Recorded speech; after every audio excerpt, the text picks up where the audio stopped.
ضيفنا الأستاذ عبد العزيز الرماني الخبير في الاقتصاد الاجتماعي لنناقش معه قضية المساء. أرجو لا تذهبوا بعيدا.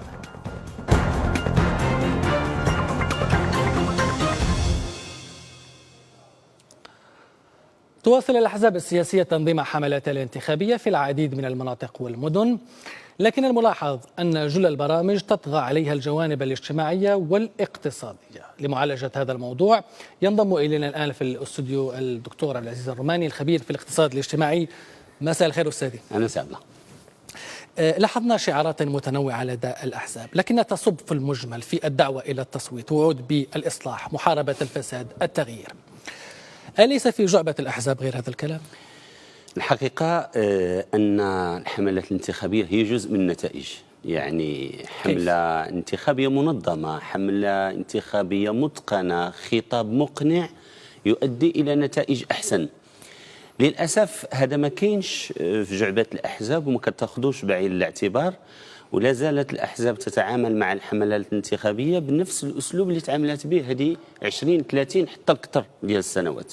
يعني رغم أن الجمهور المستقبل لهذه الرسائل الانتخابية ولهذه الحملات ولهذه الخطب السياسية اختلف جذريا تقريبا، فإن الأحزاب التي لم تتغير لم تغير من هذا الخطاب، ظلت في قلبها وظلت بنفس الشكل. غيرت من الوسائل التي أدخلت بحكم التطور التكنولوجي، غيرت من وسائل الاتصال، غيرت من وسائل الطباعة. طبعا هناك تطور في هذه المجالات، لكن على مستوى المضامين، على مستوى الرسائل، على مستوى مصداقية المخاطر أحيانا تجد، وهذا في يمكن أن تقام له دراسة تواصلية، خطب لهذا الحزب رغم أنه في اليمين سبق أن قام بها حزب آخر في انتخابات هذه مدة 15 عام أو غير ذلك،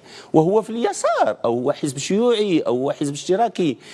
نحن على الأقل هناك صعوبة في تجاوز هذه المرحلة التي يتم فيها اعتماد شيء من العشوائية، اعتمدوا على شركات وغير ذلك في التنظيم، في الحدث، في خلق الحدث، لكن في خلق خطاب مقنع، خطاب يدرس الواقع الاقتصادي والاجتماعي للمنطقة التي يتقدم فيها المرشح على المستوى الجماعي في انتظار ما سيأتي به على المستوى الجهوي.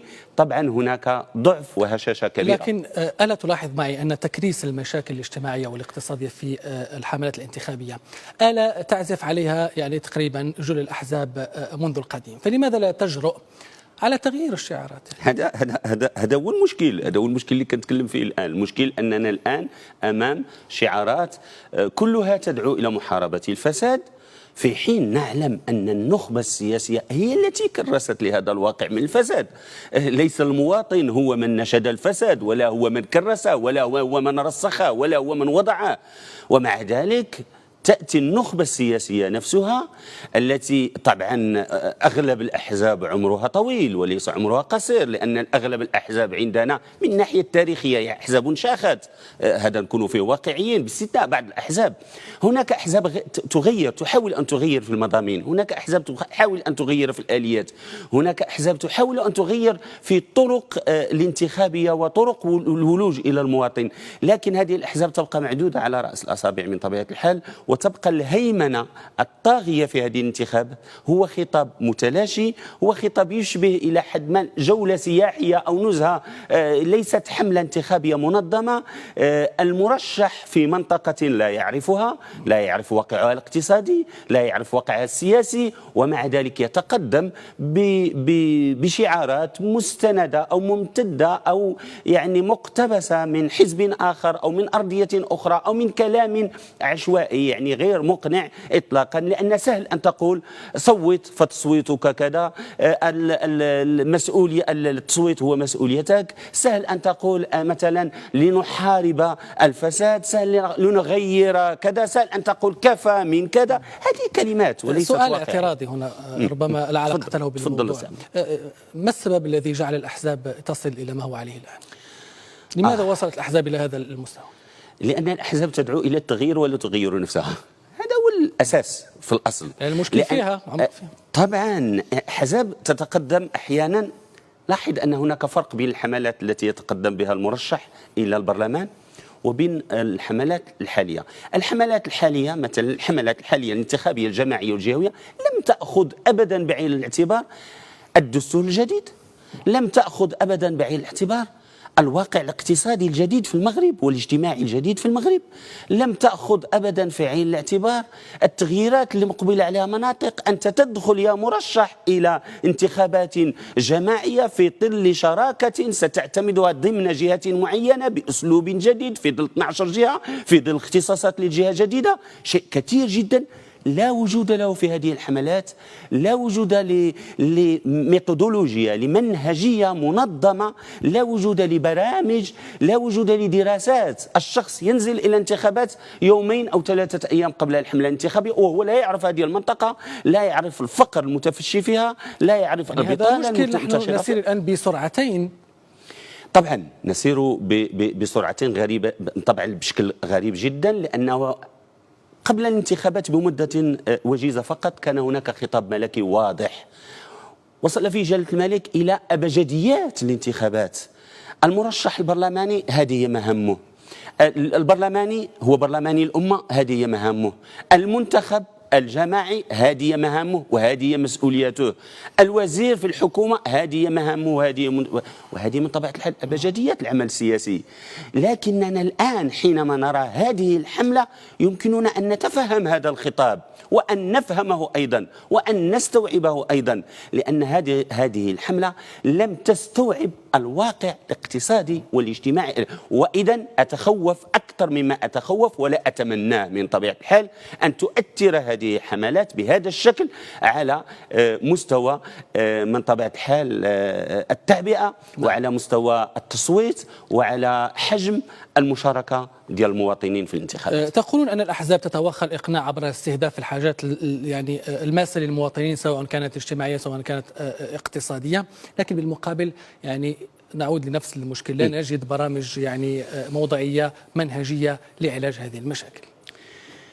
تعرف الانتخابات الآن تدخل الأحزاب إلى حملات انتخابية وهي مزودة أولا بكل شيء، مزودة بآليات جديدة، مزودة بوسائل، حتى المادة مزودة بتمويل واضح في عمره يعني محدد قانونا ب3 شهور، شهرين قبل الحملة، شهر من بعد الحملة، تمويل بطرقه بتصنيفاته. يمكن للحزب أن يقدم في 50% من عدد الأصوات اللي فاز بها، في 50% من عدد المقاعد ممول من طبيعة الحال، فقط أن الحزب يدلي بالوثائق وغير ذلك. إذن هناك أرضية، هناك مغرب جديد من ناحية التنظيم الانتخابي، لكن من ناحية الواقع الاقتصادي، من ناحية الواقع الاجتماعي، من حيث الاستهداف للخطاب، من حيث مصداقية الخطاب، من حيث نتائج الانتخابات، ما الذي يؤثر من طبيعة المردودية التي فرضت علينا. وهذه المردودية هي نتائج عمل المنتخبين في المدة السابقة التي كانت للأسف ضعيفة جدا.